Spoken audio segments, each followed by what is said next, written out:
Hey, what's up guys? So in this video, we will see how to turn off passcode if it is grayed out on any iPhone.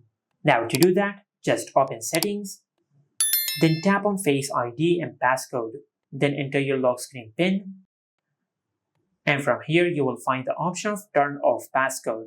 Now if the turn off passcode option is grayed out, then swipe down and tap on Reset Face ID.